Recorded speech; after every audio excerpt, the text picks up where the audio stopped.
Hi good evening friends, welcome back to my channel. मैं आपका स्वागत करता हूं फिर से आपके चैनल पर। इस हफ्ते हम लोग देखेंगे कि निफ्टी ने और बैंक निफ्टी ने लास्ट वीक क्या किया और आगे किस तरह से ये दोनों इंडेक्स बिहेव कर सकते हैं। मार्केट एक इम्पॉर्टेंट लेवल पर दिखाई देते हैं और यहाँ पर हमको प्राइस एक्शन बताएगा, टेक्निकल एनालिसिस बताएगी कि किस तरह मार्केट में क्या संभावनाएं हैं अगले हफ्ते में। तो उसको देखने के लिए मेरे साथ बने रहिए। तो फ्रेंड्स, सबसे पहले निफ्टी के चार्ट से शुरुआत करते हैं और निफ्टी का चार्ट सबसे पहले हम लोग देखते हैं मंथली चार्ट। तो मंथली चार्ट पे हमने देखा कि निफ्टी ने एक ट्रेंड लाइन पर सपोर्ट लिया अप्रैल के महीने में और फिर निफ्टी ने एक RSI 40 के पास पे सपोर्ट लेके निफ्टी ऊपर की तरफ चली। और मंथली चार्ट पर अगर हम देखेंगे तो इस समय निफ्टी ने मंथली मूविंग एवरेज को रजिस्ट किया है 24,400 को। ये इंपॉर्टेंट बात है कि मार्केट नीचे से ऊपर गया फिर उसने 24,400 जो कि मंथली का मूविंग एवरेज था उसको रजिस्ट किया है। अभी अभी लेकिन महीना क्लोज नहीं हुआ है।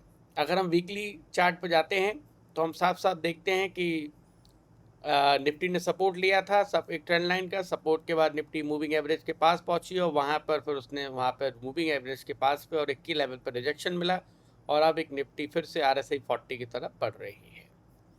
अगर हम डेली पे आके देखेंगे तो कुछ इंटरेस्टिंग हमको देखने को मिलेगा और वो ये है कि निफ्टी ने ट्रेंड लाइन पर सपोर्ट लिया, उसके बाद निफ्टी लगातार ऊपर की तरफ गई और एक की लेवल पर और जहाँ पर साथ में RSI 60 भी था और फिबोनाची 61.8 था, वहाँ पे निफ्टी ने रजिस्ट किया। मार्केट नीचे आया, फिर मार्केट थोड़ी देर नीचे आया, फिर ऊपर गया और डबल टॉप बनाया उसने 7 मई को। डबल टॉप बना के मार्केट ने फिर से अपना डाउन ट्रेंड कंटिन्यू किया।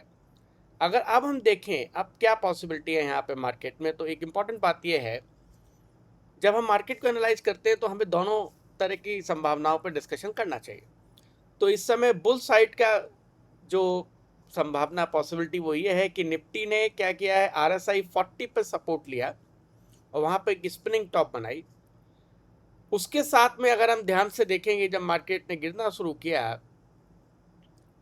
तो मार्केट ने फिबोनाची 0.5 50% पर सपोर्ट दिया, जहाँ पे मतलब फिबोनाची 50% और RSI 40 पर सपोर्ट लिया है।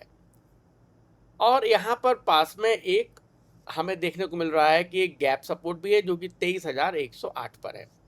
तो अगर बुल साइड पे हम सोचें तो मार्केट ने यहाँ पे सपोर्ट ले लिया और ये कैंडल एक्टिव हो गई। अब मार्केट अप ट्रेंड को कंटिन्यू कर सकता है, लेकिन जो इसमें मेजर मूवमेंट अपसाइड में आएगा वो ये जो ऊपर से ट्रेंड लाइन आ रही है इसको क्रॉस करने, मतलब 24,300 को क्रॉस करने के बाद ही निफ्टी में स्ट्रॉन्ग अपवर्ड मोमेंटम आ सकता है। दूसरी संभावना अगर हम बेयर्स की साइड से सोचे, अगर निफ्टी 23,100 को होल्ड करने में फेल हो जाती है तो फिर से निफ्टी अपना डाउन ट्रेंड चालू कर सकती है और फिर अगला सपोर्ट जो निफ्टी का देखने को मिलेगा वो रीसेंट स्विंग लो 22,200 के आसपास होगा। तो ये रही निफ्टी की संभावनाएं कि किस तरह से निफ्टी बिहेव कर सकती है। अगर हम बैंक निफ्टी को देखें तो बैंक निफ्टी ने क्या किया, पहले मंथली चार्ट से शुरुआत करेंगे। तो बैंक निफ्टी ने मंथली चार्ट पर वही कहानी है कि यहाँ पर उन्होंने सपोर्ट लिया था ट्रेंड लाइन पे, फिर अप्रैल में ऊपर गए और मई महीने में ऊपर जाके फिर से रिजेक्शन आया। अगर हम वीकली टाइम पर आते हैं तो हम देखेंगे कि बैंक निफ्टी ने ठीक मूविंग एवरेज पे सपोर्ट लिया और यहाँ पर एक पॉसिबिलिटी ये है बुल्स के लिए कि बैंक निफ्टी यहाँ पे RSI 40 पर सपोर्ट ले और अप ट्रेंड को चालू करे। अगर हम डेली पर आकर देखेंगे बैंक निफ्टी को तो बैंक निफ्टी भी एक इम्पॉर्टेंट लेवल पर है। बैंक निफ्टी ने एक ऊपर से जो ट्रेंड लाइन आ रही है वहाँ पर उसको रजिस्ट किया, फिबोनाची 61.8 को रजिस्ट किया बैंक निफ्टी ने। यहाँ पर ये आप देख रहे हैं फिबोनाची 61.8 को रजिस्ट किया 7 मई को, वहाँ से लगातार तब से मार्केट नीचे गिर रहा है। अभी जो हम देखते हैं तो बैंक निफ्टी में वही चीज़ है कि RSI 40 पर सपोर्ट लिया बैंक निफ्टी ने और फिबोनाची 50 पर सपोर्ट लिया। तो बैंक निफ्टी में भी दो संभावनाएं हैं। एक ये है कि अगर इसने इसको लेवल को होल्ड किया 53,175 को और ऊपर की तरफ बैंक निफ्टी जाई तो अगर ये ट्रेंड लाइन टूटती है और बैंक निफ्टी अगर 55,500 के लेवल को तोड़ता है तो इसमें अच्छा अप मूव देखने को मिल सकता है।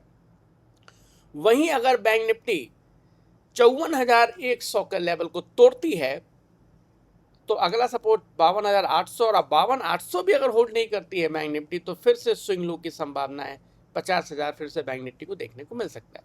तो फ्रेंड इस तरह से प्राइस एक्शन काम करता है और ये पॉसिबिलिटी है। मार्केट में कभी भी कोई चीज़ 100% प्रोबेबिलिटी से नहीं की जा सकती, तभी आप एक ट्रेडर कहलाएंगे। Market is a game of probability. तो हमें जब भी हम ट्रेड कोई लेते हैं तो हमें उनकी प्रोबेबिलिटी दोनों तरह की, बुल और बेयर साइड की रखनी चाहिए, और जहाँ पर एक बढ़िया सेटअप बनता है वहाँ पर हमें अपना ट्रेड लेना चाहिए। तो फ्रेंड्स, तो ये तो रहा हमारा इस हफ्ते का वीकली मार्केट एनालिसिस। अगर आपको इसी तरह टेक्निकल एनालिसिस सीखनी है और मार्केट क्यों कर रहा है, प्राइस एक्शन क्या कहता है, इसी तरह आप इसको समझने के लिए मेरे साथ बने रहिए। Kindly like, subscribe and share with your friends. Thank you.